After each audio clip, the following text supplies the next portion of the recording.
It's K-TAHOE, KDSK, Wednesday night Knucklehead radio program coming to you from Portugal Village in San Pedro, California. LA Radio Studios, Mike Stark, thank you once again for making this available to us. I always love being one of the knuckleheads. It's always nice to work in a professional environment like every other month. I wouldn't go that far, my friend. Yeah, got a big countdown clock on the wall. We got Gary behind the glass. That's right. It's How does my profile look through the glass?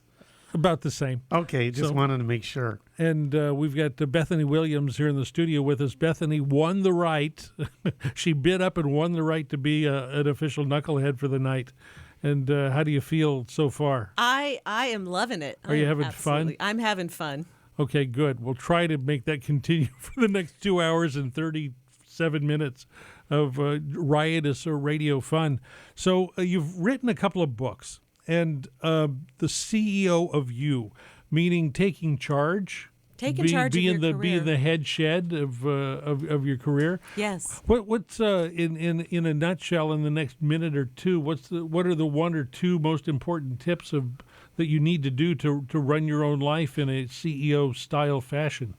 Well, that's a great question. What I find is as the economy has tanked and jobs have gotten harder and harder to get. Yeah.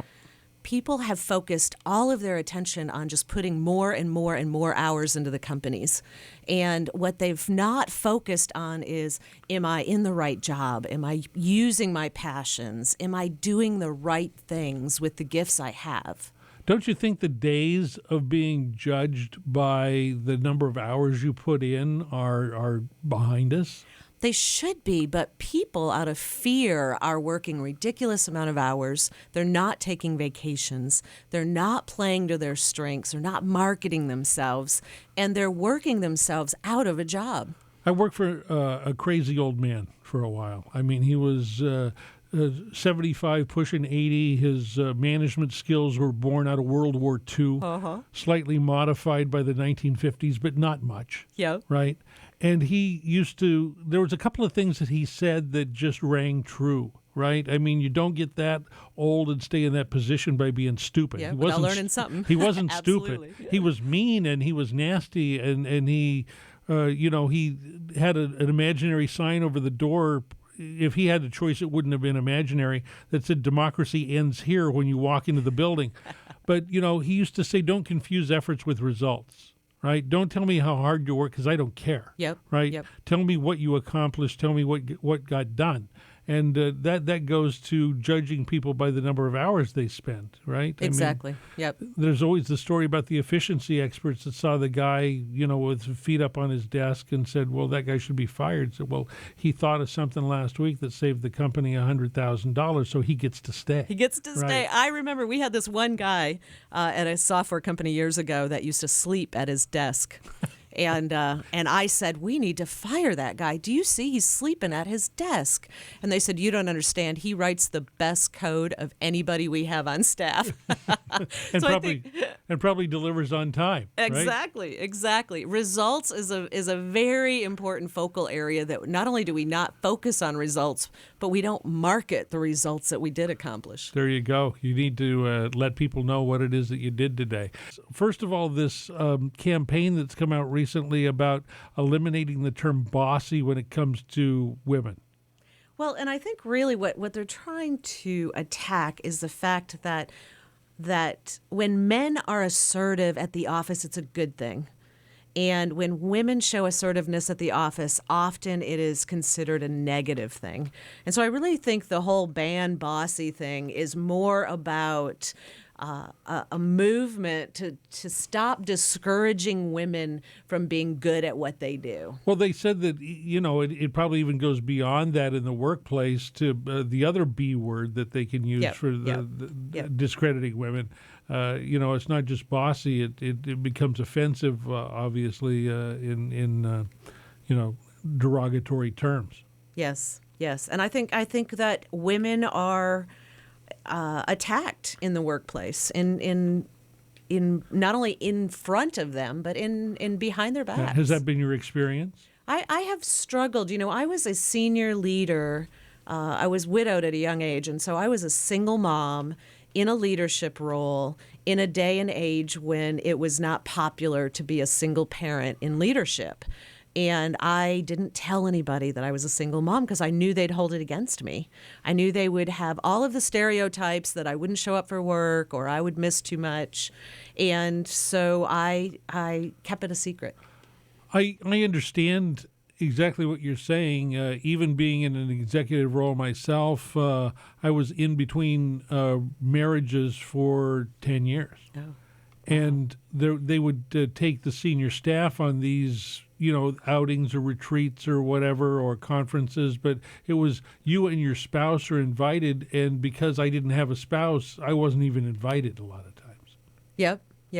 Well, and then when I remarried, I would have been your spouse. You don't. When I remarried, The requirements are far too stringent. I often wondered what it would like to be a man with all of the wives. Right? So I remarried 15 years ago, and we would go on these retreats, and we would be working in sessions all day long, and the women would be at the spa. And, I think that there's definitely some changes happening. Well, that's good. And, changes for the better? Changes for the better, absolutely. The companies that have more diversity are making more money. So how many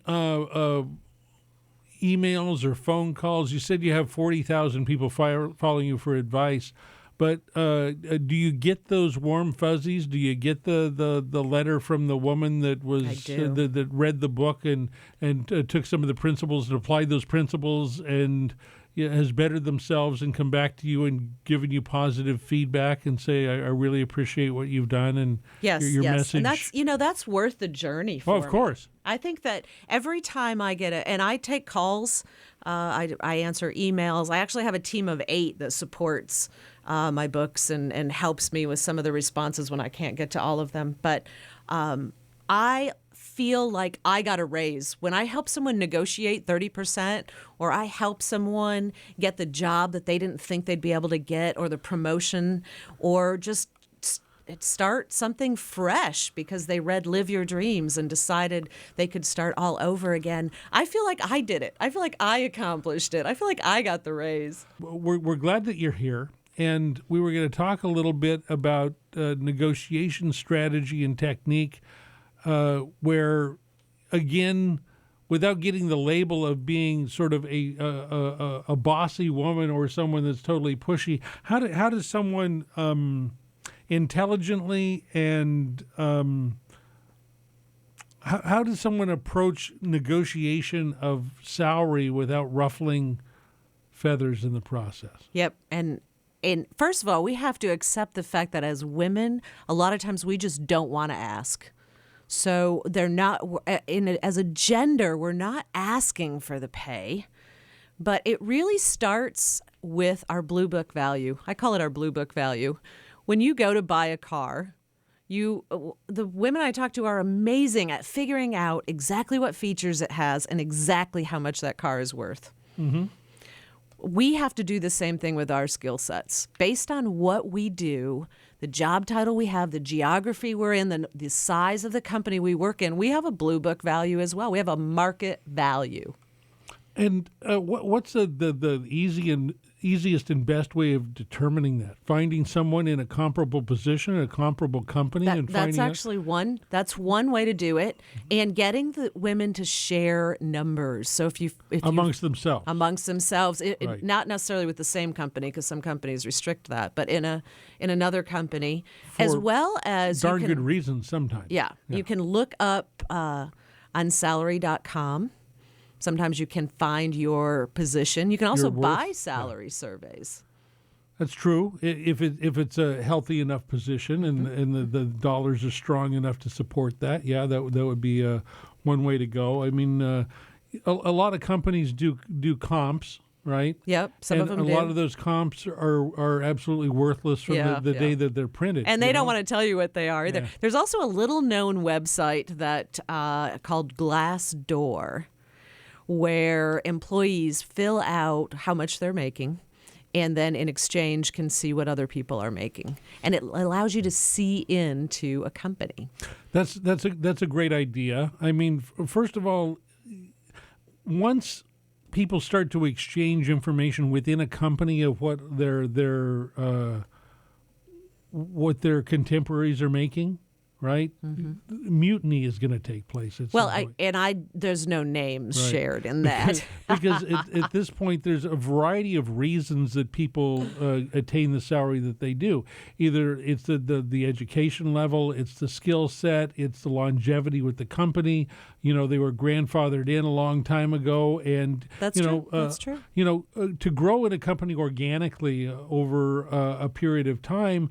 I mean, there are times where if you are in a good growth period of the company, and the company is let's say generous at giving 10% raises. A lot of times these days it's 3 or 4 or 2 Or none. or none. It's a more COLA based rather than performance based.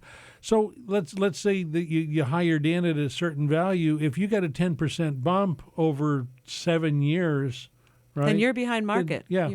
The chances are, if you've been in your job 8 years or longer, then you're behind market value. And unfortunately, I think people are working away, thinking that if they do the job and work hard, companies are going to recognize it and give them the raise. And it doesn't work like that. So what your suggestion, I don't want to put words in your mouth, but your suggestion is at the time of salary negotiation, go in and talk about comparables, talk about skill set, and talk about what you think that's worth as opposed to what they may be offering you. Well, I think it's a 1, 2, 3 step, right? So the first step is figure out what your market value is. Figure out how much your skills are worth in the market. So number one, you've got to know how much you're worth. Number two, you have to know what you've done for the company. You have to have it documented. It has to be quantifiable. Sure. You have to have achieved results. If you have not achieved any results, it's not even worth asking.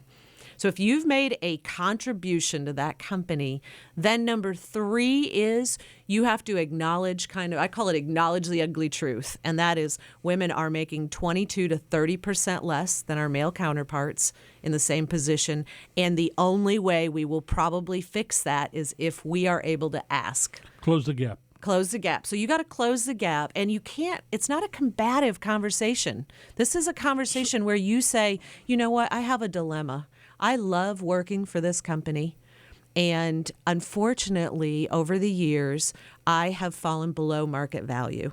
I have gotten other job offers that pay me more, but I want to stay here. I've been able to do X, Y, and Z for you, and I was wondering how close you can get me to my market value. But at that point, rather than calling their bluff, don't you have to be prepared to leave if they don't? You do. You have to have an exit plan. Because there will be some, occasionally you will run across some jerk that's going to say, well, if you have those other job offers, go take those jobs. That's true. And it's part of the reason why women are underpaid, because men are more apt to take risks. They get another offer, they're ready to leave. Women are loyal to a fault. I've heard people say, well, I would hate to leave my boss without my skill sets. Mm-hmm. So the man has this, I need to protect and defend my salary, and women are kind of going, I want to take care of my company. Yeah, if you're gone, you're gone. Let it go. I mean, I've worked for 2 or 3 companies in my life where I really thought that the world rose and set, in what I was doing for the company. And if there was a problem that the company was disbanded, I would be the last one out to turn off the lights. And it hasn't quite worked out like that. It hasn't worked out that way, has it? I actually say in this job market, I consider it like rock climbing. It is a dangerous market. It's difficult. Yeah. Even qualified good people might lose their job. Watch your footing, have a rope. I'm saying have a rope. And the way that you have a rope is I say apply for 2 positions a year. Yeah, and make sure the rope's not around your neck. Apply for 2 positions, go through the interview process, make connections, and be ready to fall back on that rope. Parting words, obviously, ways to get in touch, ways for people to ask questions, and what your final inspirational thought is for folks. So you can reach out to me on my website at bethanywilliams.org. There's an Ask Bethany button. Wow. And I do answer those. I read those and answer them regularly. And really, I want everyone to realize that there is always time for a second chance. always time to propel your career, to follow your passions, and move forward. So I want the listeners to give it a try. Absolutely, some words of wisdom from Bethany Williams. Bethany, thanks so much for spending some Thanks time for with having me. Knuckleheads. I mean, this will probably go down in history of one of the longest interviews that you're going to get. When she came in and said, 3 hours, you got to be kidding me. We got stuff to do. I said straight? Is it 3 hours straight? Yeah, we're going to talk for 3. No, we'll play some songs to break it up a little bit. I don't even think my husband would talk to me for 3 hours straight. The fry bread lady can make us a dinner in 3 hours. Bethany, Michael, thanks for coming by, spending some time with us. Enjoy the rest of your travels. Travel Absolutely. safely back to Texas, and enjoy. We will. Thank We'll you so tune much. in on the internet. That's it for me, the insane Darrell Wayne, Gary the Bomber Bombalicki. Mike Stark, Thank you, sir. our gracious host. Come back down again soon. Thank we you love very much. Here. I didn't break anything. No, you're welcome here anytime. I didn't break any of You the didn't equipment. spill anything? I didn't spill anything yet, but we haven't cleaned up, so we'll take care of that. The Knuckleheads will be back next week.